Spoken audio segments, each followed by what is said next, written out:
Трансфер фактор гэдэг бол ерөөсөө хүний болон амьтны дархлын эсүүдээс байнга нийлэгшиж, дархлын тогтолцоог нь удирддаг, жолооддаг, сургадаг. Нөгөө талаас Америкийн нэгдсэн улсын For Life компани үнэний сүүний уурагнаас эдгээр трансфер факторуудыг ялгаж аваад хүний эрүүл мэндэд хэрэглэдэг бүтээгдэхүүн болгож гаргаж ирсэн. Бидний өөрийн трансфер фактор маань байнга байж байгаа боловч сүүлийн үед хүний дархалд нөлөөлж байгаа, муугаар нөлөөлж байгаа олон хүчин зүйлийн нөлөөгөөр болоод харьцангуй хүчин суларсан. Тэгэхээр зэрэг Америкийн нэгдсэн улсын For Life компани үйлдвэрлэсэн трансфер факторыг нэмж хэрэглэхээр зэрэг бидний дархлаад яг одоо эрүүл сарвал урт удаан наслахад юу шаардлагатай, хэр зэрэг одоо хүчин зүйл шаардлагатай тэр хэмжээнд нь очиж үйлчилж чаддаг. Трансфер факторын судалгааны ажил үнэхээр их хийгдсэн. Магадгүй нэг бүтээгдэхүүний талаар хамгийн их судлагдсан тийм бүтээгдэхүүн бол трансфер фактор юм байна. Гэхдээ дархлаа эмчилгээ бол хоёр чиглэлтэй явдаг. Дархлаа дарангуулна, дархлаа дэмжинэ.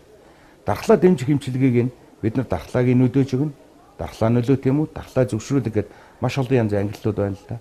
Дэлхийн улс орнууд өөрөөр ангилдаг.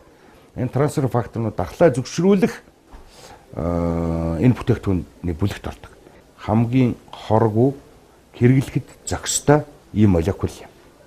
Хичнээн шинжлэх ухаан ингээд хөгжих тусам багаж тоног төхөөрөмж сайжрах тусам шин нээлтүүдийг тусам дархлааны зохицуулгын талаарх шин мэдээлүүд асар их бий болж эхэлж байна. Ингээд ер нь дархлаа тогтолцоовол одоо хүний биеийг эрүүл байлгах хамгийн гол зүйлүүд юм а гэдгийг илэрүүлэх эхэллээ. Энэ мэдээлэл дамжуулдаг нарийн молекулуудыг илэрүүлээд эхэллээ. Эсүүдийн ялгаж гаргаж эхэллээ. За энэ эсүүдээс ялгарсан биологи төцүүдийг бас гаргаад аваа салгаа цэвэршүүлээд эмийн хэлбэрт янз бүрийн хүнсний нэмэлт ч гэдэг юм уу ийм биологийн бүтээгдэхүүнүүд хийгээд эхэллээ. Ийм л төвшөнд одоо дэлхийд өгчөж байна. Ерөөсөө трансфер фактор гэдэг зүйл бол ангаах ухааны бүтээл биш. Хэн нэгэн ухаантай хүний эрдэмтний хэсэг бүлэг судлаачдын ажил биш. Энэ бол хүн гэдэг зүйл амтан өөрийгөө үүсэж, хөгжиж, өдий зэрэгтэй болох явцад өөрөө өөрийнхөө хамгаалах тогтолцоог ажилуулах гайхамшигтай өөрийн молекулыг бий болгосон. Тийм учраас энэ гарцаа авахгүй төгсөйтэй л тийм учраас энэ гарцаа авахгүй 21-р зууны